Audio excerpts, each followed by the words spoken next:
네, 오늘 말씀은 열왕기상 7장 23절, 열왕기상 7장 23절부터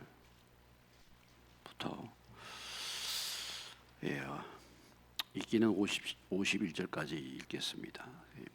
성전 재배 완공 내용들인데요. 좀 긴 말씀입니다만은 오늘 다 말씀을 나눌지는 모르겠어요. 그러나 일단 성전 건축을 마감을 하도록 51절까지 쭉 교독합니다. 또 바다를 부어 만들었으니 그 직경이 10규빗이요 그 모양이 둥글며 그 높이는 5규빗이요 주위는 30규빗 줄을 두를만 하며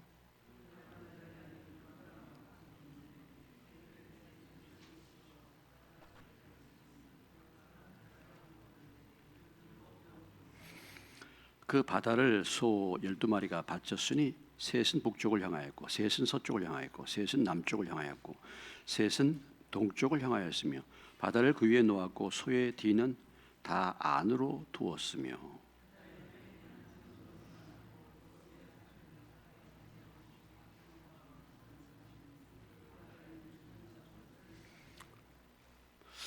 또 노스로 받침술의 열을 만들었으니 매 받침술의 길이가 4규빗이요 너비가 4규빗이요 높이가 3규빗이라.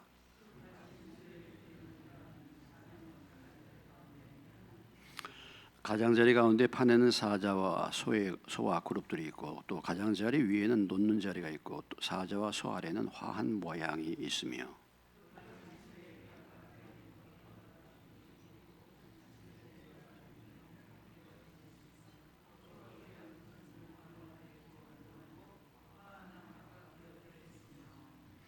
그 받침 수레 위로 들이켜 높이가 한 규빗 되게 내민 것이 있고 그 면은 직경 한 규빗 반 되게 반 원형으로 우묵하며 그 나머지 면에는 아로 새긴 것이 있으며 그 내민 판들은 네모지고 둥글지 아니하며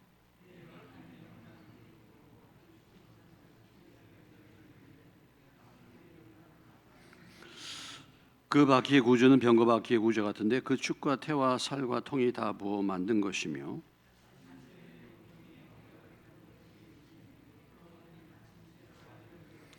받침수레 위에 둥근 테두리가 있는데 높이가 반 규빗이요 또 받침수레 위에 버팀대와 옆판들이 받침수레와 연결되었고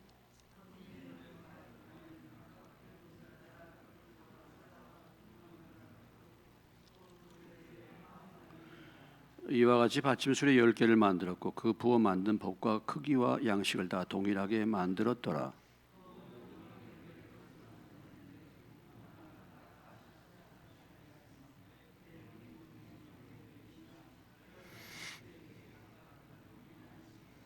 그 받침술의 5은 성전 오른쪽에 두었고 5은 성전 왼쪽에 두었고 성전 오른쪽 동남쪽에는 그 바다를 두었더라.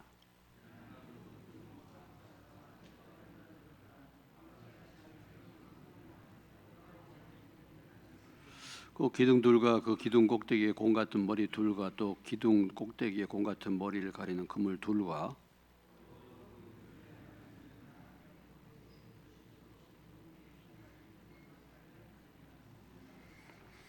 또 10개의 받침수레와 받침수레 위에 10개의 물두멍과 솥과 부삭과 대접들이라. 히람이 솔로몬 왕을 위하여 여호와의 성전에 이 모든 그릇을 빛난 놋으로 만드니라.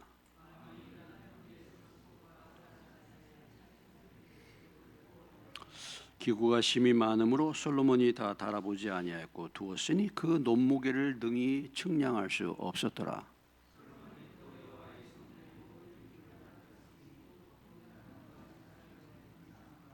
내수 앞에 좌우로 5씩 둘 정금 등잔대며 또 금꽃과 등잔과 불집게며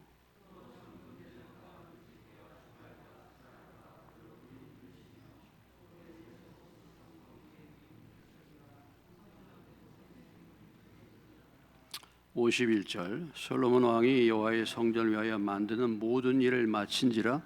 이에 솔로몬이 그의 아버지 다윗이 드린 물건 곧 음과 금과 기구들을 가져다가 여호와의 성전 곳간에 두었더라.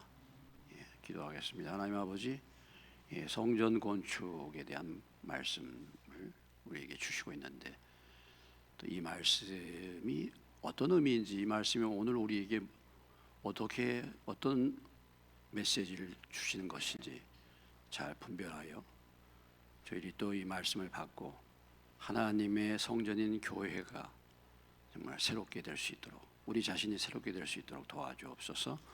예수님의 이름으로 기도합니다. 아멘. 자, 성전 건축이 이제 드디어 마치게 됐죠. 전반적인 이제 성전 건축을 마감하는 그 내용입니다. 여러분들이 참 복잡하잖아요. 이 성전을 건축하는데 이렇게 세밀하게 하나하나 그냥 하는 게 아니고, 이 설계의 도면을 따라서 하나님의 말씀을 따라서 뭐 공을 만들기도 하고 석류들을 만들기도 하고 뭐 이렇게 받침대도 만들고 그 규격과 사이즈가 다 다르고, 또 재료를 사용할 때도 금을 사용할 때 있고 은을 사용할 때 있고 노를 사용할 때 있고, 이런 그 작은 거 하나하나 세밀하게 이 설교 도면이 참 이렇게 기록이 되어 있습니다. 하나님의 말씀을 보면 우리가 하나님의 말씀이 얼마나 세밀한가, 사실은 어떻게 본다면 우리의 삶에 있어서도 하나님이 이런 부분들을 어떻게 해야 될 것인가 사실은 세밀하게 말씀하시기 원하시는 거죠. 자, 여러분들이 오늘 그 성전의 모양, 오늘 특별히 오늘 열왕기상 7장 23절부터 나오는 것은 세 부분으로 나눠볼 수가 있는데, 하나는 바다를 제작하는 것입니다. 23절로 26절까지가 바다 제작이에요. 바다가 뭔가? 바다가 뭐예요? 바다가 바다예요. 바다를 어떻게 만듭니까? 근데 바다라고 표현을 했어요. 바다를 제작한 거. 두 번째는 뭡니까? 높받침 수레와 물두멍. 그러니까 물두멍을 이제 만든 거죠. 10개의 물두멍. 바다는 몇 개냐면 12개고, 물두멍은 몇 개예요? 10개를 만들었습니다. 이게 이제 39절까지 내용이 물두멍을 10개 만드는 것이고, 나머지 부분은 이제 전체적으로 성전에 필요한 여러 기구들을 다 이제 만들어서 드디어 성전이 완공됐다. 이것을 이제 7장에서 우리에게 보여주고 있습니다. 자, 이렇게 표현됐는데요. 그 전에 제가 성경을 볼 때 이 성막 있지 않습니까? 성막. 출애굽기 25장부터 출애굽기 30장까지 나오는 이 성막. 이 성막도 이런 표현으로 나타나가지고 이게 도대체 어떻게 생겼는지, 성막의 모형을 보여주는 것이 그때 당시에는 한 군데도 없었어요. 그래서 참 궁금하고, 하나님 은혜로 그 성막의 모형을 제가 이제 얻게 됐는데, 그러니까 그게 확실하게 보여준대. 오늘 또 우리가 이렇게 뭐 이것저것 하지만은 한번 이제 이 바다하고 물두멍이 어떤가 한번 눈으로 이렇게 보는 게 좋을 것 같아서 제가 이렇게 그림을 보내줬는데, 한번 눈으로 이렇게 볼 수 있도록 한번 띄워 보시기 바랍니다. 잘 보이시죠? 예? 예. 물두멍하고 이 받침대 저기 저 디귿이 빠졌네요. 이게 누가 이렇게 했는지 모르겠지만 받침대죠. 받침대 밑에 저기 모양을 만들고 바퀴를 만들고 뭐 돌아가면서 이렇게 하고, 이게 다 지금 성경에 나온 내용들을 가지고 물두멍을 만든 것입니다. 그래서 물두멍의 사이즈는 조그맣고, 거기다가 이제 무엇을 넣는 것이죠? 여러분이 잘 알다시피 물을 넣는 것이죠. 그러니까 손 씻는 대야라고 생각하면 됩니다. 물두멍은 손 씻는 대야. 그 다음에 이쪽에 보면 뭐가 있어요? 앞에 바다가 있어요. 바다는 12개가 있습니다. 바다가 지금 이제 하나만 이렇게 표현되어 있는데, 바다가 그리고 물두멍은 그 앞에 이렇게 10개가 놓여 있고요. 그럼 왜 저걸 바다라고 했을까? 그 여기 규모와 사이즈를 보면은 바다에는 2,000밭을 넣었다. 물을 2,000밭을 넣었다. 그러니까 이게 이제 물 2,000밭이라는 게 약 한 45,000리터가 들어가는 겁니다. 45,000리터. 그러니까 여러분들이 2리터짜리 페트병 있잖아요. 이 2리터짜리 페트병이 거의 뭐 2만 2,500, 2만 한 3천 개가 들어가는 물량이. 아주 잘 계산이 안 되죠, 그렇죠? 그래서 이 이스라엘 사람들에게는 이렇게 이 하여튼 물이 부족하고 물이 없었던 저기들이 이 가나안을 거쳐와 가지고 드디어 뭐예요? 물을 만났어요. 물을. 그게 어디냐면 갈릴리 호수예요. 갈릴리 호수. 갈릴리가 뭐예요? 민물이고 호수입니다. 근데 갈릴리를 뭐라고 불렀어요? 그들이 갈릴리 바다라고 불렀어요. 갈릴리 바다. 그러니까 그러니까 바다를 그들이 보지를 못했으니까 이 갈릴리 바다야. 여기 거기 와서 보니까 그 넓은 이게 그냥 호수가 그렇게 넓은데, 그래서 이제 그걸 갖다가 디베라 바다 또는 갈릴리 바다, 이렇게 물이 많은 것을 그들이 바다라고 불렀다 이거죠. 그래서 이 바다는 여기 이제 그 사이즈로 보면은 뭐 지름이 4.56m, 이게 이제 여기 규빗으로 나오죠. 규빗으로. 높이가 한 2m 50, 둘레가 전체 한 14m 정도. 그러니까 상당히 큰 뭡니까? 물통이죠. 물을 저장하는 곳이라 이 말이죠. 물을 저장. 물을 저장. 그래서 여러분 저 물두멍에서 이제 손을 씻잖아요. 제사장이 이제 예배드리러 갈 때, 사람들이 예배드리러 갈 때 반드시 손을 씻고 정결 의식을 행하는 건데, 저 물이 더러워지면 어떻게 되겠습니까? 물을 뭐야? 바꿔야죠. 물을 버리고 새 물을 넣어야 되지 않겠어요? 그래서 주변에 이제 뭐가 있어요? 바다가 있는 거, 바다. 그래서 물을 갖다가 이렇게 넣을 수 있도록 그렇게 제작을 했다. 이 바다를 제작할 때 이제 이런 부분들이, 그 재료가 주로 무엇이었습니까? 재료는 놋이었죠. 놋. 우리가 성막에 사용되는 재료들을 보면은 나무는 주로 어느 나무가 사용됐어요? 백향목. 때로는 조각목이라고 아카시아 나무가 이제 사용되는 경우가 있는데 주로 백향목이 사용이 됐고, 이제 금속으로는 뭐예요? 금속으로는 뭐예요? 성소 내부 안에는 주로 무엇으로 했습니까? 중요한 성물은 금으로 이렇게 나무도 금으로 쌌죠. 금, 은. 원래 그 기둥의 밑받침은 성막 때는 은으로 밑받침을 했어요. 은으로. 그리고 또 가장 많이 사용한 재료 중에 하나가 뭡니까? 놋입니다. 놋. 그래서 번제단의 제단의 그 재료가 뭐였어요? 놋입니다.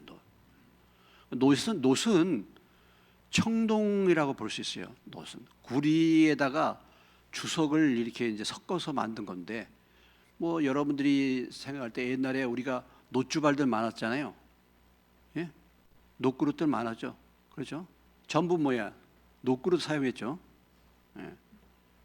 여러분 아마 세대가 좀 저하고 다르기 때문에 좀 이해가 잘 안 되는 모양인데, 저희 때는 주로 놋그릇이었습니다. 놋그릇이요. 저는 놋그릇을 추억하면은 좀 마음이 좀 괴로워요. 제 장가 간다고 놋그릇을 저희 어머니가 잔뜩 사놨는데 뒷방에다가, 놋그릇 중에서 제일 좋은 놋그릇이 뭐냐면 남원에서 나온 거예요. 남원. 여러분이 남원에서 목기 같은 거 나오죠. 옛날 그 주물 같은 거 남원이 유명합니다. 막 이렇게 두꺼운 거 사다 놨는데 제가 당구비가 부족해가지고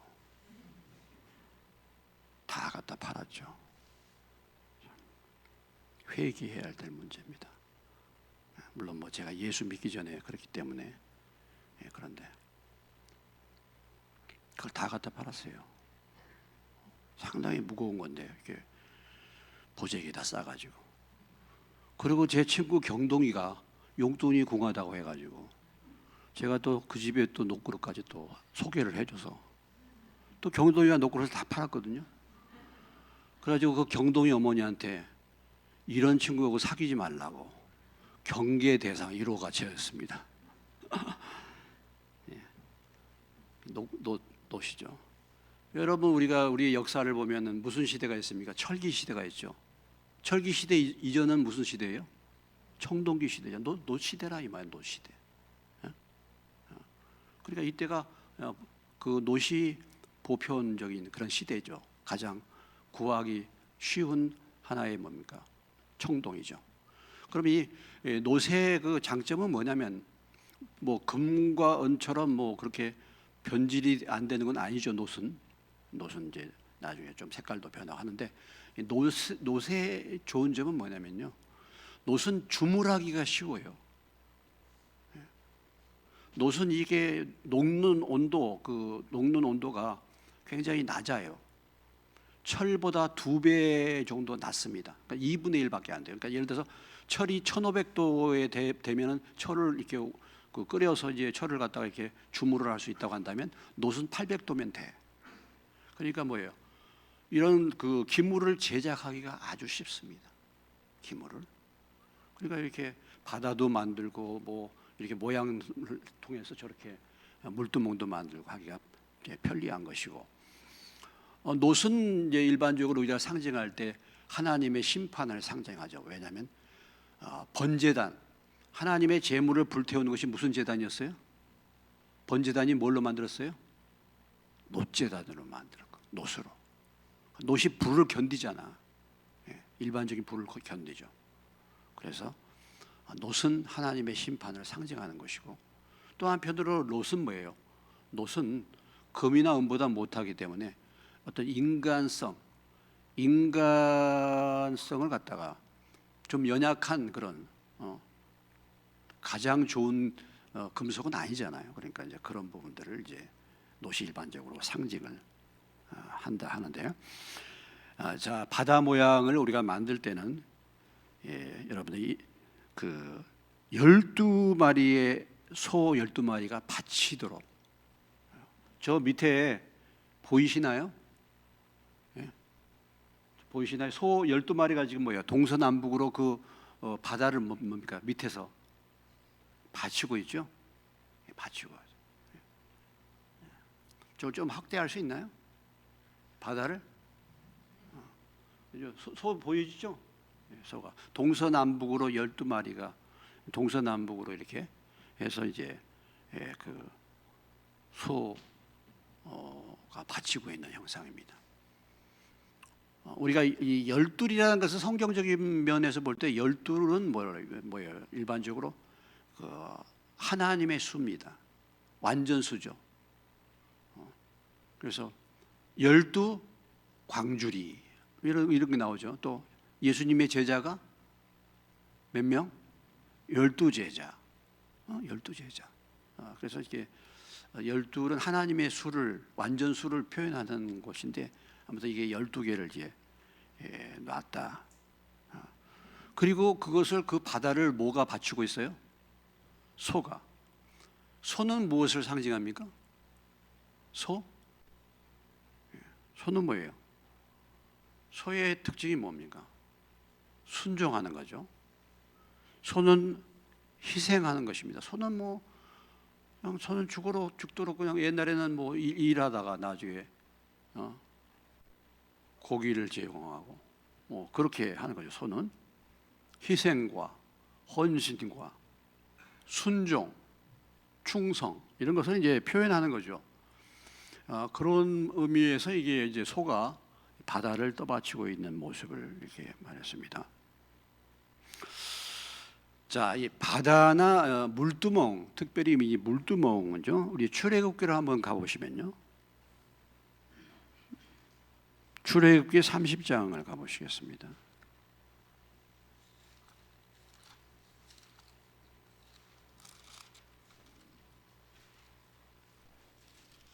18절.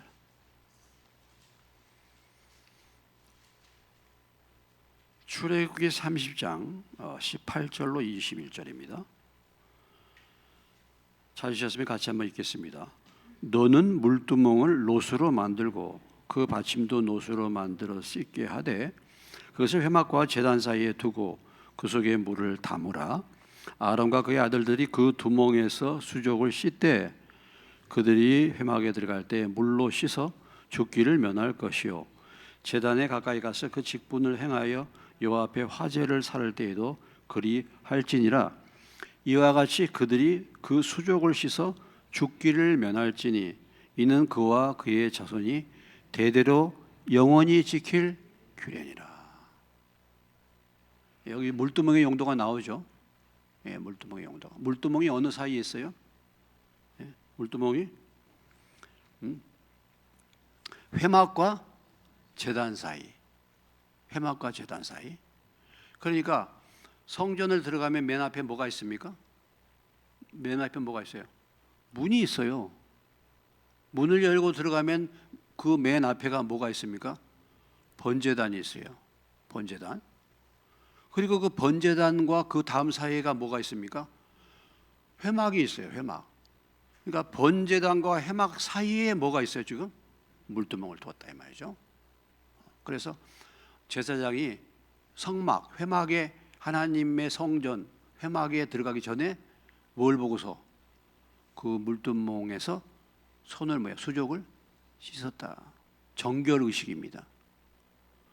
근데 또 의미가 있는 것은 뭐냐면 이 물두멍을 뭘로 만들었다 그랬죠? 노수로 만들었는데 노수를 청동으로 만든 거죠. 그러니까 예, 청동인데 이 출애굽 당시에 이 물두멍을 만들 때는 그때 당시에는 광야 시대에 놋이 없잖아요. 놋이 없어. 그러니까 어떻게 했습니까? 그걸 뭘로 만들었어요? 청동이니까 뭘로 만들었어? 여자들이 무엇을 가지고 있어? 청동 거울. 옛날에는 무슨 거울이 그때는 청동 거울입니다. 여러분들이 저 박물관이나 이런 데 가면 청동 거울 보셨어요? 예? 그게 거울로 사용했던 거예요. 근데 아무리 힘들고 어려워도 애굽에서 그렇게 막 도망쳐 나와도 여자들이요 청동 거울은 가지고 나왔어요. 청동 거울을 안 가지고 나온 여자들이 없어. 왜? 얼굴은 봐야 되니까. 화장은 해야 되니까. 그래서 이 청동 거울을 가지고 왔는데 물두멍을 만들어야 되는데 뭐가 필요해요? 놋이 필요하니까 어떻게 했어요? 그걸? 여자들이 그걸 갖다 뭐예요? 다 물두멍 만드는 재료로 쓰도록 그걸 갖다가 바쳤죠. 바쳤어요. 그 중에서 안 바친 사람도 있습니다. 안 바친 여자들. 난 얼굴 안 보면 못 살아. 이런 사람들. 그런 사람들은 안 바칠 수 없게. 근데 이것을 바친 여인들은 무엇을 의미합니까? 순종. 나는 내 얼굴 안 봐도 돼. 얼굴에 뭐가 눈곱이 끼고 그래도 상관없어. 하나님의 물두멍을 위해서 내가 내 것을 바친다. 이렇게 헌신하는 여자들에 의해서 이 물두멍이 만들어졌다. 자, 이것은 이제 물두멍의 용도를 우리가 알았죠. 이게 정결의식에 쓰이는 것입니다. 그런데 지금 열왕기상 7장에서 솔로몬의 성전에서는 이제 그 규격이 이렇게 지금 사이즈가 다 나와 있는데 처음에 그 성막에서는 이 물두멍은 사이즈가 없어요. 물두멍은 규격이 얼마인지 없어. 그것은 무엇을 말합니까? 그것은 우리가 하나님 앞에 씻는 것은 거기에 제한이 없다. 우리가 죄를 회개하는 것은 뭐예요? 제한이 없다라는 것입니다. 죄를 지을 때마다 씻어야 되는 거예요. 죄를 지을 때마다. 그래서 무슨 이 제한이 있는 게 아니에요. 회개를 100번 해야 되면 100번을 회개해야 되는 거예요. 100번을 씻어야 되는 거죠. 더러워졌으면. 예. 근데 지금 이제 솔로몬 성전에 와서는 규격이 있잖아요. 그래도 이건 이제 얼마나 큽니까? 얼마든지 씻을 수 있는 분량의 물을 저장을 해 놨잖아요. 광야 생활과 다른 거잖아요. 그래서 이제 사이즈가 있는데 이것을 이렇게 크게 만드는 이유는 어떻게 하라고요? 회개를 무한히 정결해야 된다. 이런 것을 이제 우리에게 보여주고 있습니다. 그러니까 우리가 회개하는 것과 죄를 용서받는 크기는 제한이 있다 없다? 없다라는 것이죠. 그래서 마태복음 18장 21절로 22절에 보면 예수님께서 그렇게 말씀하시잖아요. 몇 번 용서해 줄까요? 했더니 어떻게 얘기합니까? 7번씩 몇 번? 70번. 그럼 몇 번이에요? 490번이잖아. 이 말의 의미는 무한대로 용서해야 되고 무한대로 죄를 지었으면 회개해야 된다. 이런 것을 전제로 말해주고 있는 것이죠. 그럼 오늘 이 물두멍에서 이제 우리가 정결 의식을 하는 건데 물두멍은 결국 무엇을 상징하는 것입니까? 네? 예수님의 보혈이죠. 예수님의 십자가의 보혈. 오늘 우리가 어떻게 우리는 죄를 씻습니까? 물로 죄를 씻습니까? 그게 아니라 무엇으로? 예수님의 십자가의 보혈로. 이것을 이제 상징적으로 보여주고 있는 거죠. 예. 피 흘림이 없이는 뭐가 없다고요? 피 흘림이 없이는 죄사함이 없다. 레위기 17장 11절의 말씀이고 히브리서 9장에서도 22절에 보면 피 흘림이 없은 즉 뭐가 없다고요? 죄사함이 없다. 이것은 이제 예수님의 보혈을 상징해 주고 있죠. 또 오늘 우리가 예수 믿을 때 뭘 받습니까? 물로 뭐예요? 침례 받잖아요. 물로 침례. 우리 침례니까 침례를 받는데 물로. 그것도 무엇을 의미하는 거예요? 일단 죄를 정결하게 하는 그런 의미를 가지고 있는 거잖아요. 우리가 침례를 받는 거. 우리가 세상의 죄로부터 이제 죽고 예수님의 생명으로 다시 회개하고 살아나는 것을 의미하는 것입니다. 그래서 이 지금 바다 그리고 물두멍 이것을 통해서 우리에게 저와 여러분에게 오늘 말씀해 주시는 메시지가 무엇입니까? 늘 뭐예요? 무엇하라? 정결하라는 거죠. 늘 뭐예요? 늘 죄를 늘 뭐예요? 주님의 보혈은 늘 뭐예요? 씻으라. 씻으라. 늘 죄를 깨닫고 회개하는 삶을 말하는 것이죠. 이 정결 의식이잖아요. 이것이 바로 그런 것입니다. 그래서 요한이 그런 말 했잖아요. 나는 뭘로 침례를 주지만 나는 뭘로 침례 주지만 나는 물로 침례를 주지만 다시 오실 이는 무엇으로 침례를 준다고요? 성령으로 침례를 준다 그랬죠. 오늘 저와 여러분이 우리의 죄를 깨닫고 하나님 앞에 늘 죄사함과 정결한 삶을 살아야 되지 않겠습니까? 그걸 어떻게 해야 되겠습니까? 그러면 이 지금 물두멍과 바다를 통해서 정결하라고 말씀하시고 하나님 앞에 나아가서 예배드리는 자들은 정결해야 된다는 것을 지금 말씀해 주고 있는 건데 그러면 우리가 정결하기 위해서는 뭐가 필요하겠습니까? 첫째는 뭐예요? 죄를 어떻게 내 죄를 깨달아야 되잖아요. 그렇죠? 내 죄를 알렸다 그래야 되잖아요. 죄를 알려줘야 되잖아요. 그래야지 회개할 것이 뭔가를 알죠. 그러니까 이제 그 제사장이 물두멍 앞에서 그 자기를 씻을 때 물두멍 앞에 씻을 때 제사장도 무엇을 보고 씻겠습니까? 더러운 것이 묻어 있는 것을. 그 물두멍이 뭘로 만들었다 그랬어요? 청동 거울로 만드는 거예요. 그러니까 거기에 자기의 모습이 어때요? 비치는 거잖아요. 비치고. 물론 뭐 손 같은 건 더러운 것이 묻었다는 건 자기가 알고 있겠죠.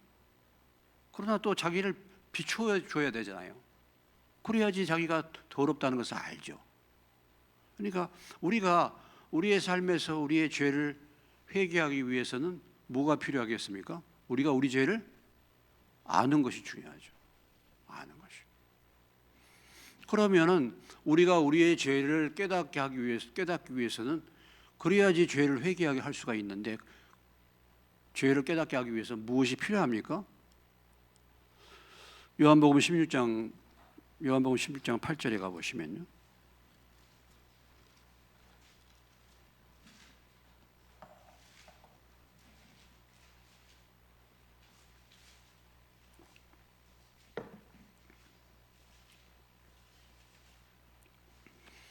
자, 16장 8절입니다. 같이 읽겠습니다. 그가 와서 죄에 대하여, 의에 대하여, 심판에 대하여 세상을 책망하시리라. 그러니까 성령님이 우리의 죄를 어떻게 깨닫게 하셔야 돼요. 성령이 죄를 깨닫게. 그러면 성령이 죄를 깨닫게 하시는 것을 알기 위해서는 뭐가 필요하겠습니까? 그래서 기도 삶이 필요하잖아요.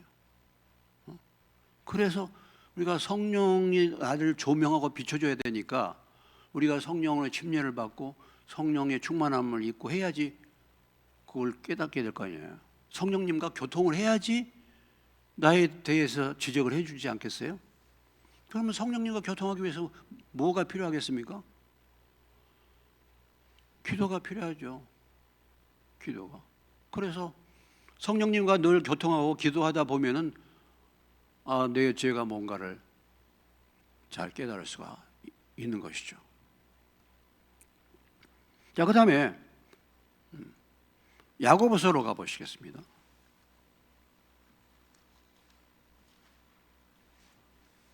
야고보서 1장. 신약성경 370페이지인데 야고보서 1장입니다.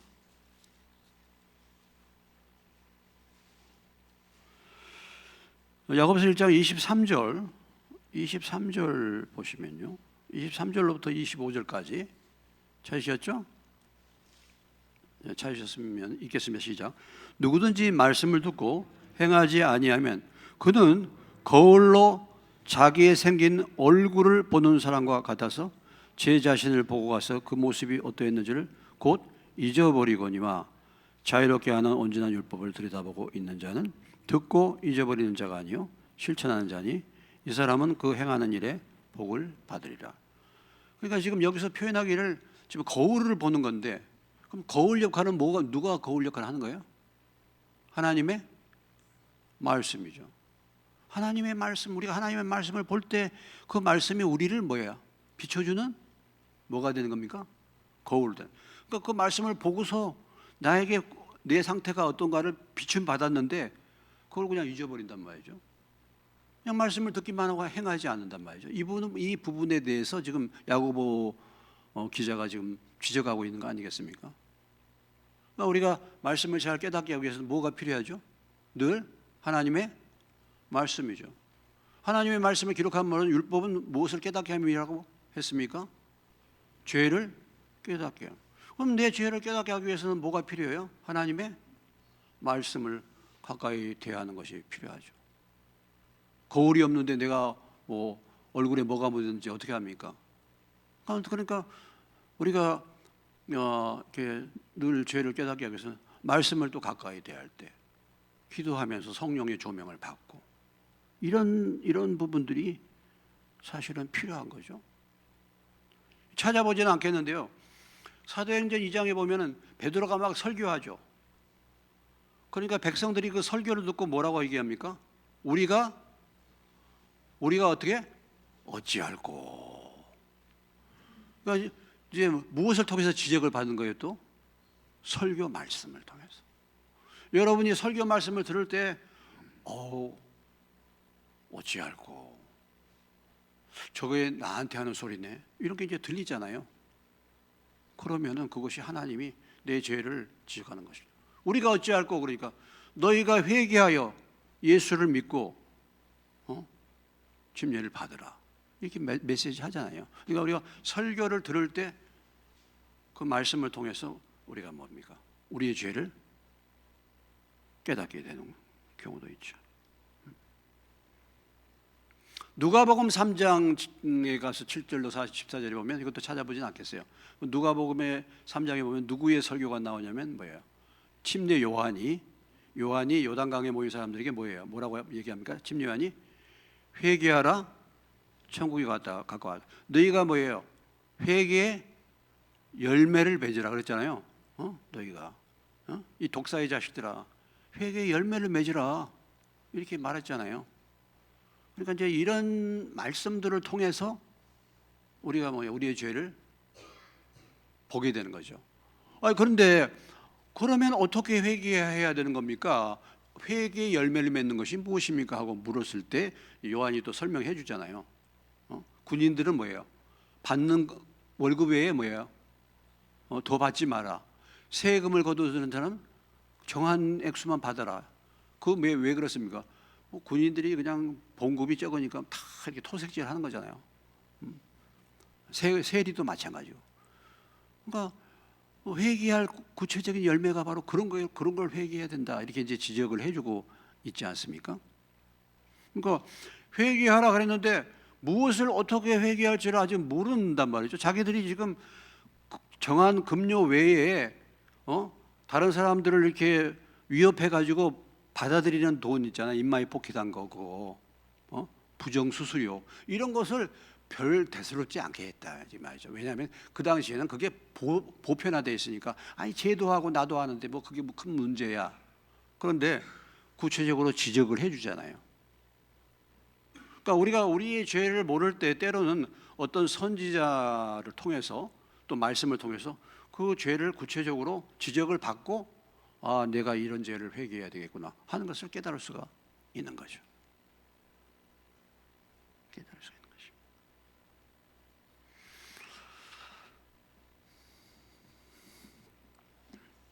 것이죠. 대표적인 사례가 누굽니까? 또 다윗이 나단의 지적을 받고 다윗에게 회개하잖아요.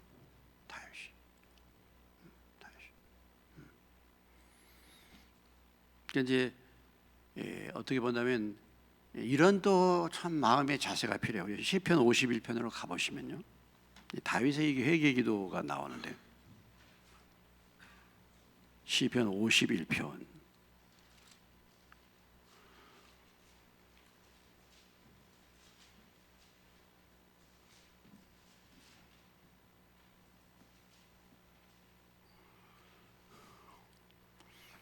시편 51편이 다윗의 유명한 회개 기도 제목이죠. 1절로부터 5절까지만 한번 읽어보겠습니다. 하나님이여, 주의 인자를 따라 내게 은혜 베푸시고 주의 많은 긍휼을 따라 내 죄악을 지워주소서. 내 죄악을 말갛게 씻으시며 나의 죄를 깨끗이 제하소서. 물론 나는 내 죄가를 아오니 내 죄가 항상 내 앞에 있나이다. 내가 주께만 범죄하여 주의 목전 악을 행하였으니 주께서 말씀하실 때 의로우시다 하고 주께서 심판하실 때 순전하시다 하리이다. 내가 죄악 중에서 출생하였으며 어머니가 죄중에 나를 잉태하여. 그러니까 지금 이제 다윗이 회개에다가 이제 부모까지 이제 갔잖아요. 올라가잖아요. 회개하다 보면. 그리고 사실은 다윗의 마음 가운데 진정으로 회개하고자 하는 마음이 임했죠. 사실 이제 우리가 회개할 때도 참 중요한 것이 뭐냐면 통회하는 심령이 참 중요하죠. 죄를 지적을 받았는데 별 대수롭지 않게 여기는 사람들 있잖아요. 그거 별스럽게 여기지 않아. 근데 오늘 다윗을 보면 이 지은 죄에 대해서 정말 처절하게 통회하는 그 다윗의 마음을 여기서 볼 수가 있습니다. 그러니까 이게 우리가 정결하게 하는 부분에 있어서 참 이게 중요하죠. 그래서 17절에 가서 그 유명한 다윗의 고백이 나오는데 17절 뭐라고 얘기합니까? 같이 읽겠습니다. 하나님께서 구하시는 제사는 상한 심령이라. 하나님이여, 상하고 통회하는 마음을 주께서 멸시하지 아니하시리라. 우리가 죄 짓고 그냥 넘길 경우가 너무 많죠. 그렇지 우리가 그렇게 하잖아. 근데 정말 이 다윗의 위대한 점은 또 그런 거죠. 참 여기 이 상하고 통회한 심령. 참 이게 우리가 회개할 때, 우리가 정결하게 할 때 이런 부분들이 참 필요하죠. 뭐 내 얼굴을 내 주의 얼굴을 내 죄에서 돌이키시고 내 모든 죄악을 지워 주소서. 9절에 보면 참 이 표현이, 하나님은 내 속에 뭐요? 무슨 마음을 창조해 달라고요? 예. 하나님이여 내 속에 정한 마음을 창조. 예. create pure heart in me. 정결한 마음을 내 안에 새롭게 create, 창조해 달라. 이건 무슨 얘기입니까? 내 속에는 정한 마음이 있다 없다? 없어. 사실 참 그렇죠. 내 속에 정한 마음이 없어. 그래서 내 속에 정한 마음이요. 이것도 사실 우리가 늘 하나님 앞에 고백할 죄예요. 죄의 고백이에요. 하나님, 정말 내 속에 정한 마음이 없어요. 이 갈급한 심령, 정직한 마음이 없어요. 이걸 좀 새롭게 해 주십시오. 이렇게 하지 않습니까? 시편 139편에 보면 나를 살피사 내 뜻을 하시고 나를 시험하사 내 마음을 알게 해 주옵소서. 내게 무슨 악한 행위가 있나 보시고 나를 의의 길로 인도하여 주옵소서. 이런 기도가 있잖아요. 이게 다 시편 기자들이 정말 하나님 앞에서 나를 살피사 내 마음을 아시고 나를 시험하사 내 뜻이 하나님 앞에 올바른가를 한번 살펴주세요. 이런 기도를 드리잖아요. 그래서 우리가 뭡니까? 죄를 이제 깨닫고 그 다음에 뭡니까? 죄를 뭐 하는 겁니까? 이제 죄를 자백하는 거잖아요. 자백하는 거. 요한일서 1장 9절의 유명한 말씀, 만일 우리가 우리 죄를 자백하면 저는 미쁘시고 의로우사 우리 죄를 사하시고 모든 불법에서 우리를 깨끗게 하실 것이요. 잠언의 시편이 가까우니까 바로 그 뒤에 있는 잠언 28장을 가보시겠습니다.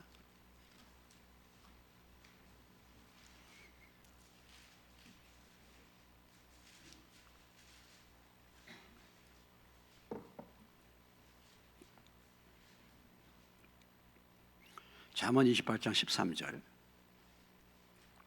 같이 읽겠습니다. 시작.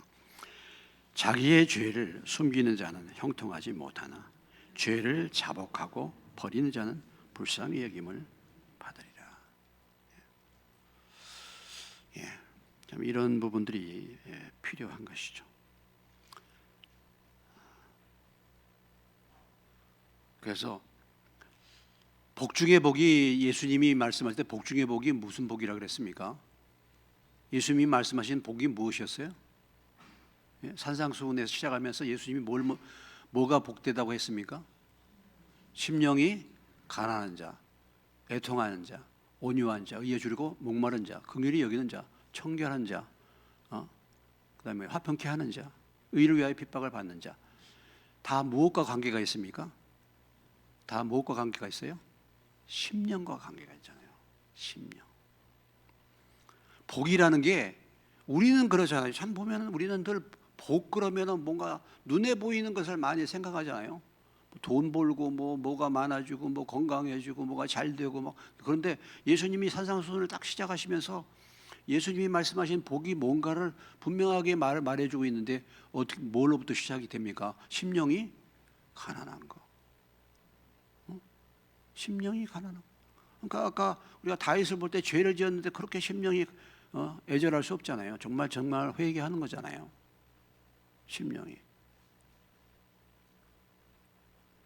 심령이 가난한. 어린아이와 같이 하면 천국에 들어가지 못한다 하는 말씀의 의미가 거기에 포함되어 있는 거죠, 사실은요. 심령의 상태, 이게 참 복이에요. 이게 심령의 상태. 그렇게, 그러니까 늘 죄를 씻는 거잖아요. 늘 씻어서 깨끗하게 되는 거잖아요. 그런데 이제 문제가 무엇입니까? 우리가 디모데전서 4장을 가보시면요.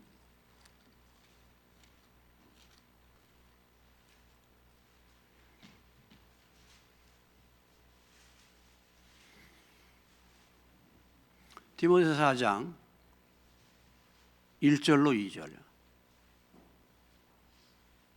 디모데전서 4장 1절로 2절 같이 읽겠습니다. 그러나 성령이 밝히 말씀하시기를 후일에 어떤 사람들이 믿음에서 떠나 미혹하는 영과 귀신의 가르침을 따르려 하였으니 자기 양심이 화인 맞아서 외식함으로 거짓말하는 자들.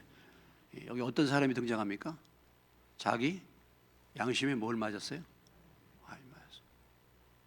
그러니까 이제 양심에 불도장을 맞아가지고 양심이 어떻게 되었다는 것이죠? 양심이 불도장을 맞았으니 어떻게 됩니까? 무디어져 버린 거잖아요. 양심이 죽어버린 거잖아요. 이런 상태가 된다는 거죠. 이런 상태가 된 거예요. 그래서 우리가 뭐 일반적으로 그렇잖아요. 양심이 그래도 안 믿는 세상 사람이라도 그리고 양심이 살아 있으면 뭐 잘못하면 뭐 어떻게 되겠습니까? 양심에 가책도 받고 양심에 찔림도 받고 또 각성도 하고. 그런데 그런 부분들이 뭐예요? 죽어버리는 거잖아요. 이제 죽어버리는 거. 그래서 은혜의 감사를 모르게 되고 회개가 없게 되고 교도소에 한 번 갔다가 두 번 갔다가 들락날락 하게 되면 나중에 어떻게 됩니까? 죄에 대해서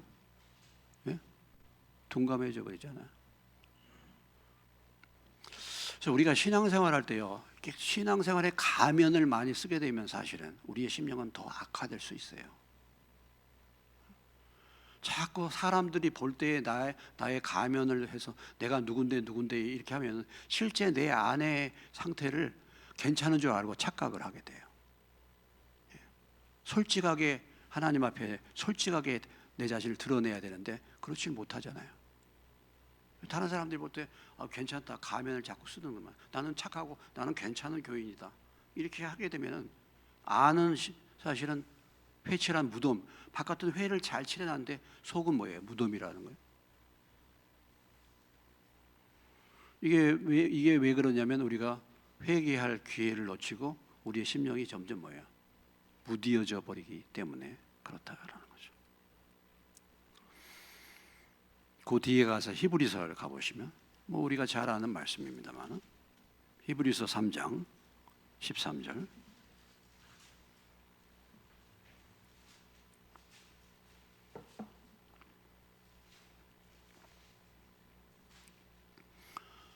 히브리서 3장 13절 같이 읽겠습니다. 시작.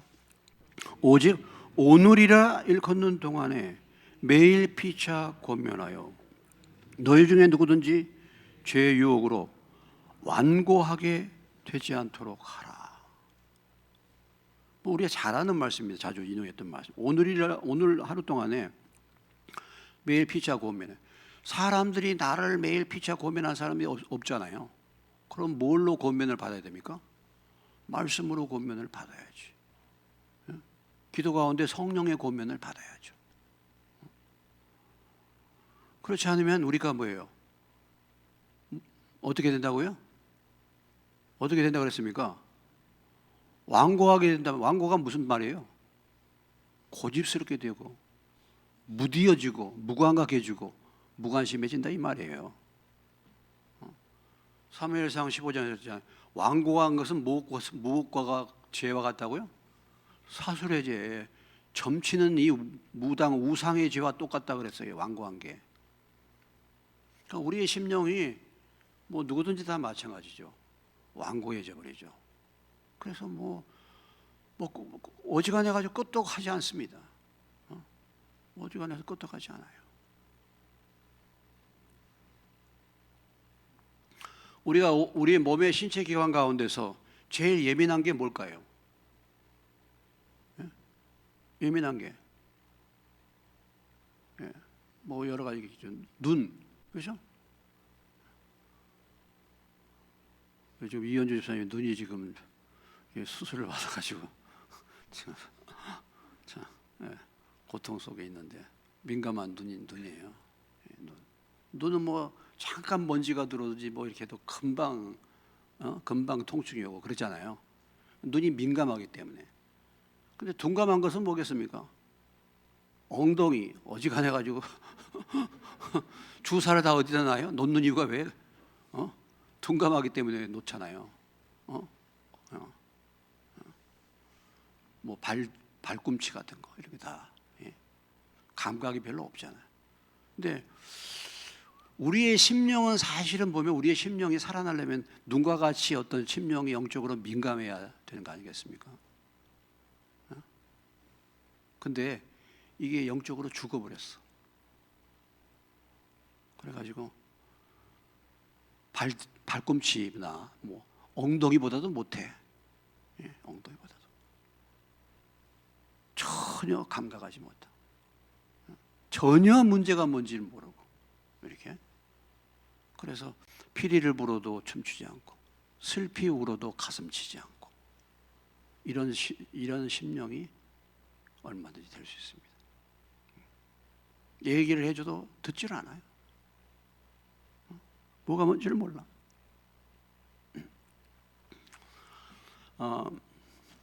사무엘하 15장 말씀만 나누고 마치겠습니다. 시간 돼서.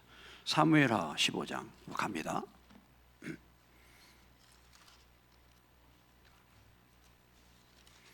사무엘하 15장 누가 등장하냐면요,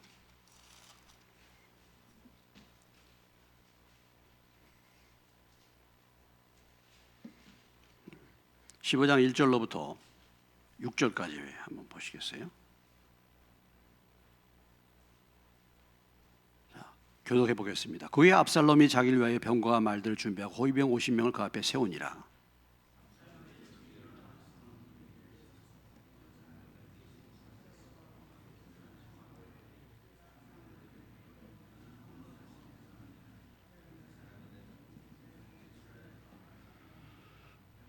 압살롬이 그에게 이르기를, 보라, 내 일이 옳고 바르다마는 내 송사를 들을 사람을 왕께서 세우지 아니하셨다 하고,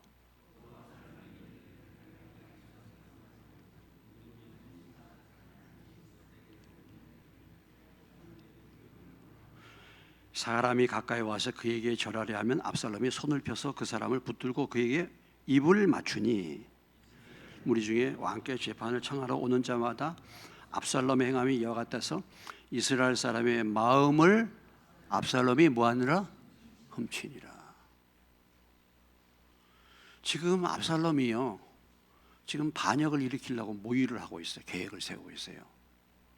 근데 압살롬의 반역 계획은, 반역 준비는 무엇이었습니까? 백성들의 마음을 훔쳐가는 거예요. 백성들의 마음을 훔쳐가는 거예요. 그리고 누구로부터 백성들의 마음을 훔쳐갑니까? 하나님으로부터고 또 누구로부터? 다윗으로부터. 그래서 이렇게 얘기한 거예요. 지금 재판 받으러 왔는데 내가 정말 옳은데 내 송사를 들을 사람을 왕께서 세우지 아니했다. 지금 누구에게 은근히 원망을 품게 만듭니까? 다윗에게. 다윗에게 은근히 원망을 품게 만들어서 마음을 누구에게 돌리게 만들어? 그리고 자기가 재판해 준다 이거야. 이렇게 마음을 훔쳐가는 거야.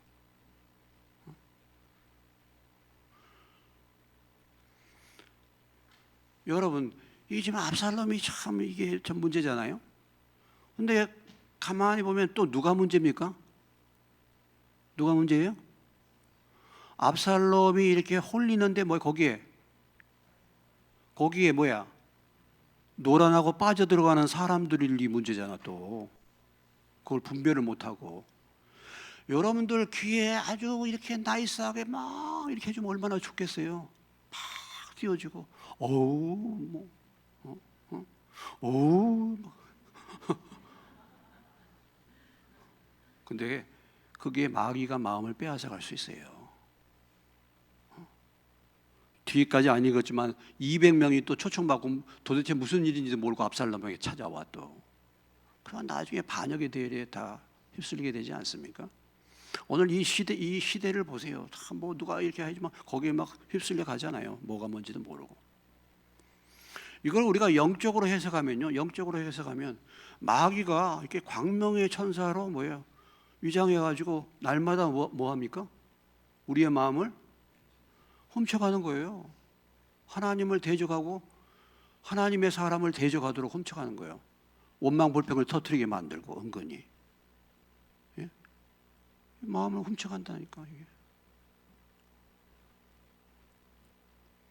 그러니까 내가 하나님의 진리의 말씀으로 무장되어 있지 않고 내가 깨어 있지 않으면요, 나도 모르는 사이에 내 마음이 무디어지고 이런 데 미혹을 당한단 말이에요. 그 마음을 뺏기는 거예요. 오늘 우리들의 마음을 빼앗아 가는 것들이 이 세상에 얼마나 많이 있습니까?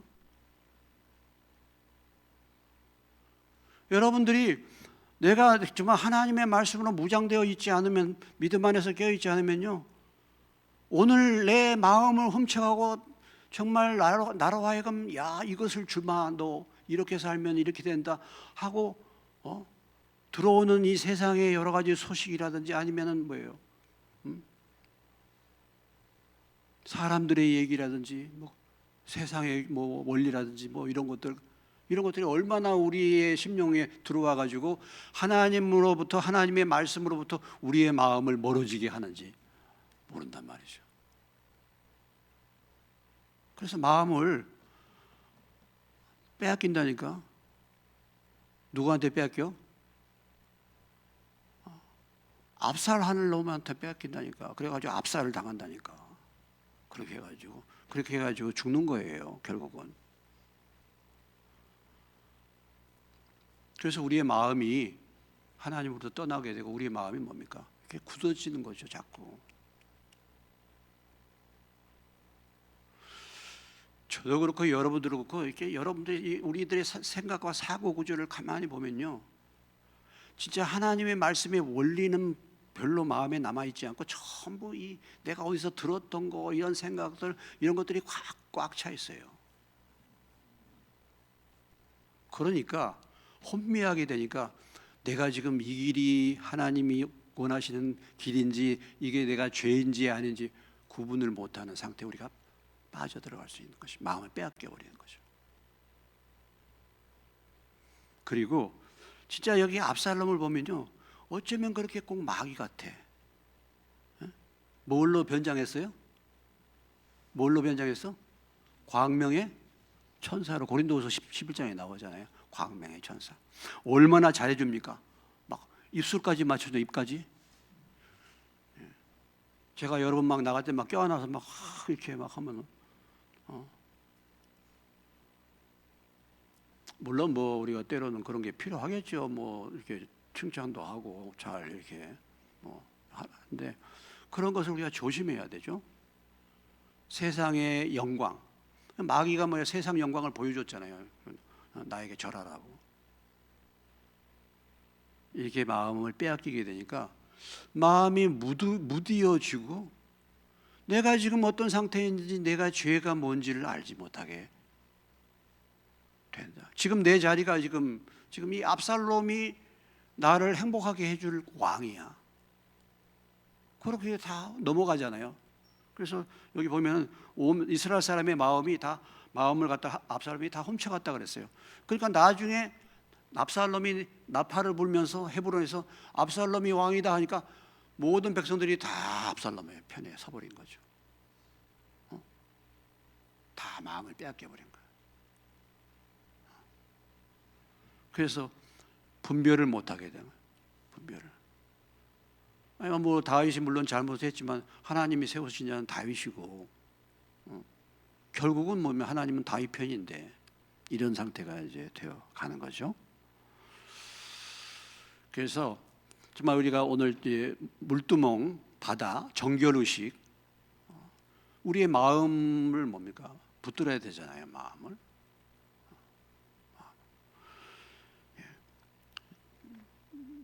생각나는 말씀인데 이 말씀 나누고 마치겠습니다. 잠언 4장 23절 말씀입니다.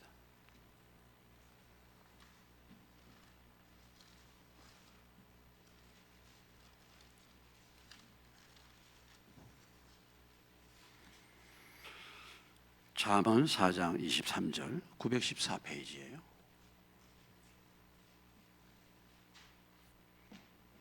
같이 읽겠습니다. 시작. 모든 지킬 만한 것 중에 더욱 내 마음을 지키라. 생명의 근원이 이에서 남이니라. 마음을 지키라. 마음에서 뭐가 나온다고요? 생명. 죽고 사는 것이 마음을 지키는데 달려있다. 누가 이런 말을 하면 거기에 휩쓸리고 누가 저런 말을 하면 저기에 휩쓸리고. 여러분, 하나님의 말씀이 뭐라고 하는가? 하나님의 말씀이. 그렇잖아요. 예수님을 사람들이 다 떠납니다. 떠납니다. 하나님이 이끌어 주시지 않으면 나에게로 올 자가 없다. 이 많은 제자들이 예수님께 물러가잖아요. 그렇게 예수님이 베드로에게 묻지 않습니까? 제자들에게 뭐라고 물었어요? 너희도 가려느냐? 그럴 때 베드로가 뭐라 그랬습니까?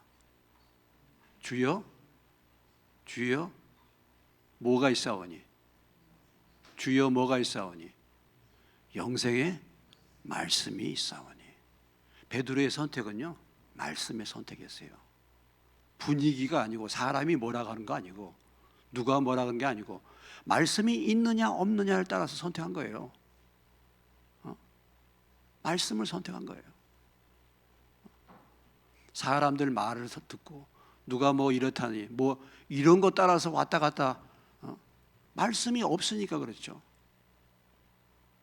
예수님의 제자에 남은 사람들, 끝까지 붙은 사람들, 그래도 뭐예요? 주여, 영생의 말씀이 여기 있사오니 제가 네게로 갈까? 어디로 가오리까? 그래서 말씀을 붙든 거잖아요. 그래서 늘 하나님의 말씀과 성령을 통해서 말씀을 늘 지키고 우리의 심령이 깨끗해지고 우리의 심령이 맑아져서 우리 자신의 죄를 밝히보고 늘 씻을 수 있는 정결함을 얻을 수 있는 저와 여러분 되시기를 주님의 이름으로 축원합니다.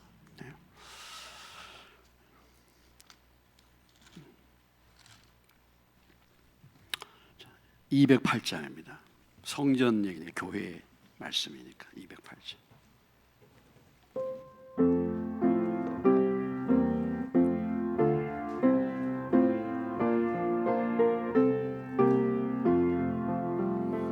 내 주의 나라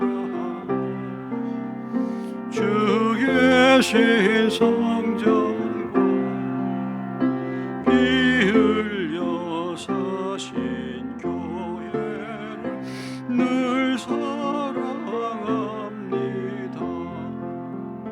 내 주의 교회는 전성과 같아서 눈동자같이 하기 선을 하시네.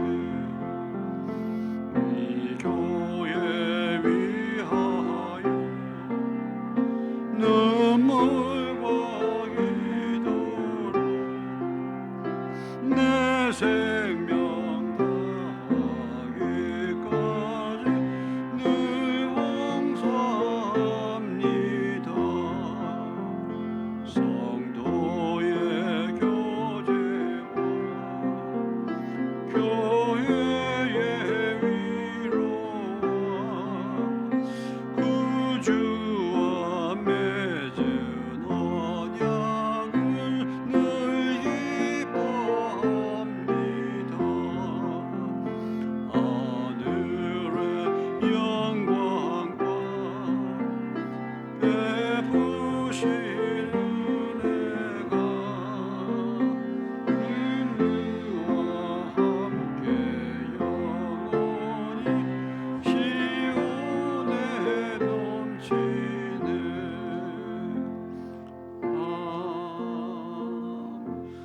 오늘 말씀을 우리가 기억하면서 주님, 내 심령이 가난해지게 하시고 늘 주님 기회를 깨닫고 회개하여 청결한 심령으로 주님을 만날 수 있도록 나의 삶이 늘 말씀과 기도 가운데 마음과 생각을 지키는 삶이 될 수 있도록 우리 한 2분 정도 같이 기도하시고 마치겠습니다.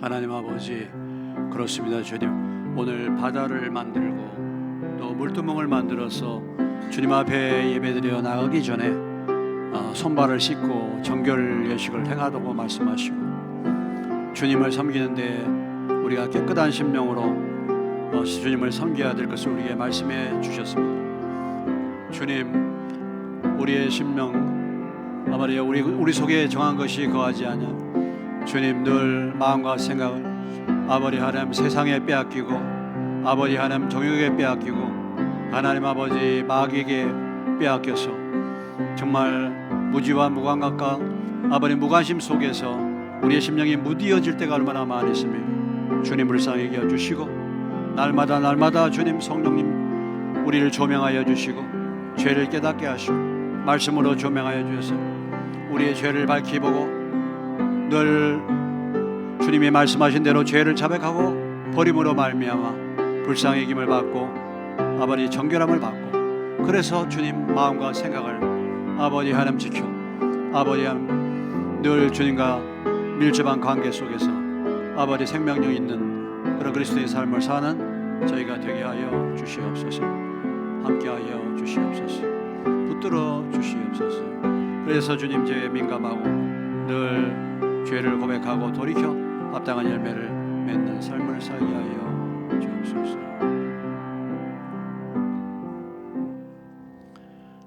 주님, 저희가 또 오늘 말씀을 통해서 정결한 삶의 중요성을 다시 한번 말씀해 주시니 감사합니다. 하나님 아버지, 늘 말씀과 기도 가운데 우리의 마음과 생각을 지킬 수 있도록 도와주셔서 우리가 세상의 마음을 빼앗기지 않게 하시고, 우리의 심령이 우둔해지지 않게 하시고, 주님 늘 주님 앞에 깨어 있어서 주님이 말씀을 통해서 성령님을 통해서 우리에게 말씀하실 때, 우리의 죄를 지적할 때 그때마다 정말 자백하고 통회하고 돌이켜서 회개에 합당한 열매를 맺게 도와주셔서 청결한 심령으로 주님을 만나는 삶을 사는 저희가 되게 하여 주옵소서. 지킬 만한 것보다 마음과 생각을 지키라. 생명의 근원이 이에서 남이라고 말씀하셨사오니 늘 주님 저희들이 마음과 생각을 지킬 수 있도록 우리의 마음과 보는 것, 듣는 것, 말하는 것 성령의 다스림을 받을 수 있도록 도와주시옵소서. 귀한 예물 드리는 손길들 있습니다. 축복하시고 정말 영원히 심령이 가난해지는 은혜가 있게 하여 주시옵소서. 예수님의 이름으로 기도합니다. 아멘.